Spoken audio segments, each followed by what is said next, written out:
Welcome to Shorty SuperCoach and welcome to another player profile. We're getting these back underway. Obviously did a few club profiles and a few other bits and pieces, but we're going to take a look at the players more individually over the next little bit. I'm just winding up my holidays now. I'm actually just waiting for my tikka masala to be made, so I thought I'd just whip out a video. So we're going to talk about Hugh Greenwood in a moment. I just want to give a quick little plug to the Patreon. I know it's been met with some criticism from certain parts, but we're getting a couple on board. I'll do a few shout outs in the next few videos. So, you can check out that video from a few days back just to see what's on offer. You can guarantee yourself a league spot in one of my leagues and take me on. You can, anything from $5 you can sort of do. So I know it's not for everyone. I'm not trying to be a sellout. I sort of ummed and ahed about it, but hopefully those who did lay a little bit of criticism on it can sort of understand that if it's not for you, no stress at all. But some people out there don't mind the concept and are after a little bit of extra.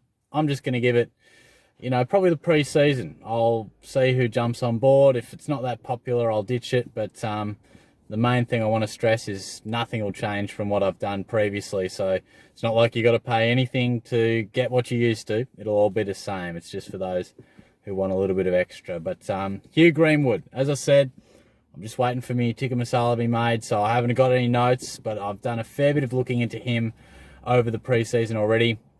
He's priced at, I think, about 463k, but the real interesting thing is the changing club and what that could do for him. I've been a pretty good Greenwood fan for a while. I think he's always been a player that I felt that if he got the opportunity, he could be a really dominant inside mid, to be honest.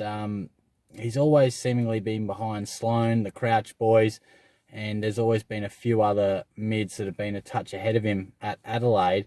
At times he has been a quality player in the middle, and he's got a happy knack of kicking a goal, very good hands in the contest, and a very good tackler.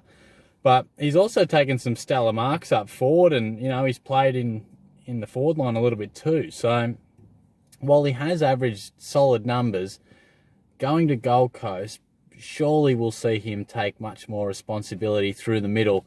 And it's a pretty youthful Suns side, we know that. So I think Greenwood, he's already said that he wants to play midfield, and I don't think he would have gone up there to play the same role. He's going up there to get extra time in the middle, probably almost permanent mid. I mean, it'll depend on which young guns really shine for the Suns, but I think he's the perfect big-bodied type to be thrown in the middle, and Gold Coast are still rebuilding. They've almost always been developing, really, and he's the sort of guy that I think will relish the chance.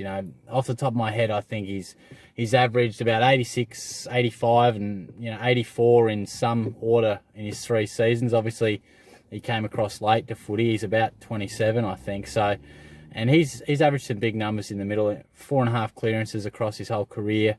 I think about 6 tackles, but his possession count has generally been, I think, about 17 to 20, somewhere in that range. So he probably needs to find it a little bit more. Is that because he's mainly just a contested player, struggles to get away and into space? Or is it because he just hasn't had the chance to play heaps and heaps of minutes? He plays a bit in the middle, then all of a sudden he's the guy out, rotation, head forward.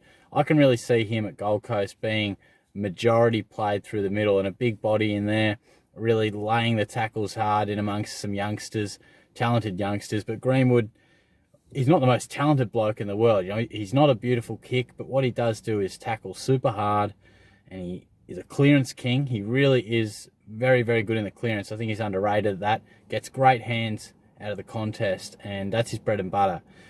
The question is, okay, cool, I've pumped him up. He's going to get opportunity. That's great, Shorty, but should we be picking him? I think in the forward line, you've got Martin and you've got Whitfield. I think they're locked. I pumped up Heaney for a long time. Then he busted his thumb, so looks like he'll miss a fair chunk of the pre-season. I think about a month. So, look, I chopped him. I think if you're missing a pretty key part of pre-season, it does concern me a little bit. I know with the thumb, he'll still be able to keep running and his fitness and that. I just get wary. Anyway, Greenwood at the moment is sitting in my F3, so very interesting. I'm backing him in. Now, he's averaged about 85. Now, all it could take is another 7 points, 9 points to really make that a really key inclusion to your forward line. I look through the premium types in our forward line and I don't find a great deal of confidence. As I said, Martin and Whitfield, Heaney I had confidence in, but other than that, I really don't see. Walters is obviously one that people are talking about, but I don't feel safe starting him. You can check my Fremantle preview out for a bit of a deeper look at that, but you know, you got the likes of Toby Green and a couple of others floating up there, but then you start to get to some key types like Jeremy Cameron and Zeebles up there. You know, there aren't a stack of options who averaged 90 plus last year, and it doesn't look like there'll be a stack who'll average 90 plus this year. There's always a few surprises, but equally a few drop off, so it sort of levels out. Now, I think the opportunity to go with some mid prices and take a little bit of a risk in the forward line is there. People are talking Devon Smith, people talking Jack Stephen, people talking Hugh Greenwood. Now, some will go with two of those.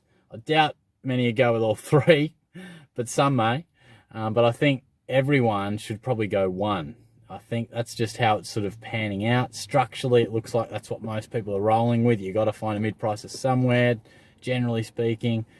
And Greenwood's the man for me. I think Stephen's got the most upside out of all three in terms of scoring. If he's fit, I think he'll no doubt play pure mid.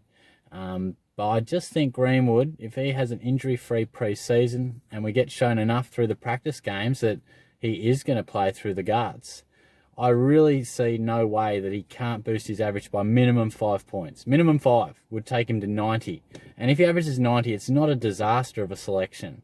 Obviously, we're picking him to hopefully average 93, 94, you know, somewhere around that mark. And I think that'll be enough to keep him for most of the season. I think if a bloke can average mid-90s, early to mid-90s, just looking at the options we've got in the forward line, I think that'll just about cut it. So I'd be very interested to hear your thoughts. Let me know what you think. Have you got Greenwood in your side at the moment? I do. I'm still going to need to see a little bit through the pre-season just to see exactly how his role is looking. But at this point, I'm pretty confident, pretty optimistic about what he can do. So I'd love to hear your thoughts. Throw in some comments about Stephen and Smith as well. It'd be great to hear. So I'll have some more player profiles coming up shortly. I'll catch you soon. Cheers.